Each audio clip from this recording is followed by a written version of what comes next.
Hi, நான் doctor Joe Kaushik, andrologist.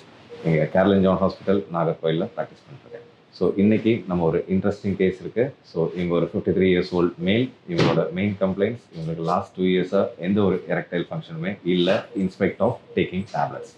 So இவங்களோட history பார்த்தோம்னா, இவங்களுக்கு லாஸ்ட் 15 இயர்ஸாக இவங்களுக்கு எரெக்டைல் டிஸ்ஃபங்க்ஷன் இருக்குது. ஸோ அவங்களுக்கு 15 இயர்ஸாக டயபெட்டிஸும் இருக்குது. ஸோ அதனால் அவங்களுக்கு டேப்லெட்ஸ் எடுத்துகிட்டு இருக்காங்க. ஸோ அவங்க ஃபஸ்ட்டு இனிஷியலாக அதுக்காண்டி உள்ள பயங்கரமாக மதிப்பட்ட மெடிகேஷன்ஸ் யூஸ் பண்ணாங்க.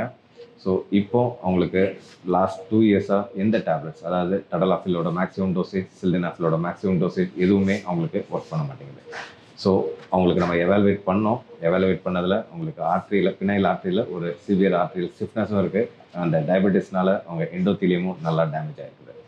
ஸோ நம்ம என்ன பிளான் பண்ணியிருக்கோம்னா, அவங்களுக்கு ஃபினைல் இம்ப்ளான்ட் சர்ஜரி தான் பிளான் பண்ணோம். பட் பேஷண்ட்டுக்கு ஒரு ரீஜென்ரேட்டிவ் மெத்தட் ஒன்ஸ் ட்ரை பண்ணலான்னு ஒரு இதனால, ஸோ இன்றைக்கி அவங்களுக்கு ஒரு க்ரோத் ஃபேக்டர் இன்ஜெக்ஷன் கொடுத்து followed by shock wave therapy நம்ம பிளான் பண்ணுறோம்.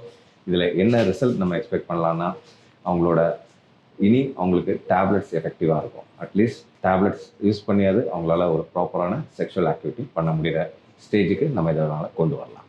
தேங்க்யூ.